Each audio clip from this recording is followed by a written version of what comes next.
Welcome to Tales from the Compound, where every wall has ears, every family has secrets, and every story deserves to be told. If you lived in Peace Estate, you couldn't sneeze without somebody discussing it in the estate WhatsApp group. This is The Tenant in Flat 3, a story that takes place in Peace Estate, a small estate in Asia where privacy was more of a suggestion than a right. If your boyfriend dropped you off at 11 p.m., somebody saw.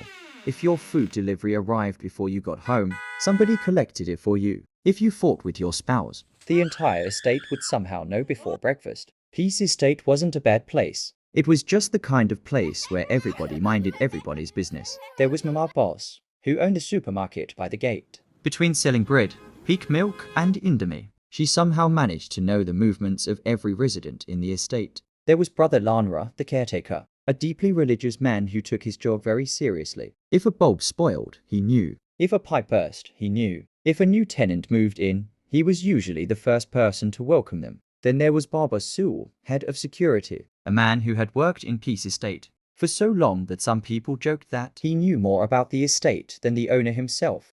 Nothing entered through that gate without Baba Sewell noticing. Mr. Chinedu was another matter entirely. He owned the electrical company, responsible for maintaining the wiring and power systems for every building in the estate.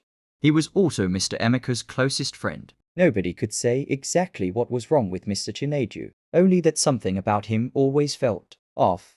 Maybe it was the way he stared a second too long. Maybe it was the way he always seemed to appear unexpectedly whenever there was a power issue. Or maybe it was because he somehow knew things he shouldn't know. Whatever the reason, most residents preferred to keep their interactions with him as short as possible. Then there was Kami, flat 12, 26 years old, hairdresser, TikTok addict, professional gossip. If information entered Peace Estate through Mama Bose, it spread through Kami. Between hair appointments, Instagram lives, and endless client conversations, she somehow knew everybody's business before they knew it themselves. And then there was Flat 3, the one thing nobody in Peace Estate could explain. The strange thing about Flat 3 was that it was never truly occupied. But it was never truly empty either. People were always moving in, people were always moving out, yet nobody ever seemed to actually live there. Every few months, a new tenant would appear, or at least, the estate would be told there was a new tenant. The only person who ever seemed to witness these arrivals was Mama Boz, and even she never saw much. Just black SUVs with heavily tinted windows, no number plates, no familiar faces. They would arrive at strange hours of the night, unload a few things, and disappear before morning. Then the sounds would begin. Sometimes the new tenant came with a name. There was Auntie Bola. Nobody ever saw her, but everyone heard her dog.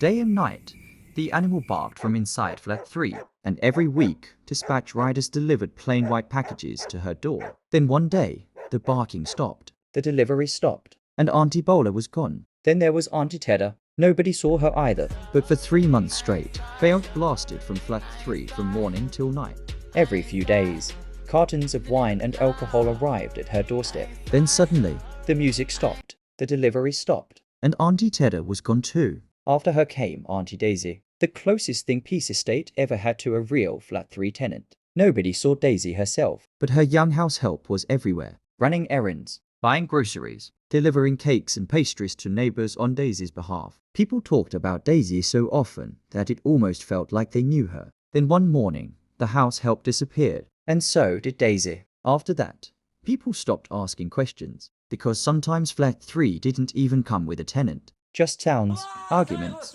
footsteps, music, doors opening and closing, the unmistakable signs that somebody was living there, even though nobody could say exactly who. Everybody in Peace Estate had a theory about Flat 3, but nobody had ever discovered the truth until Amara moved in.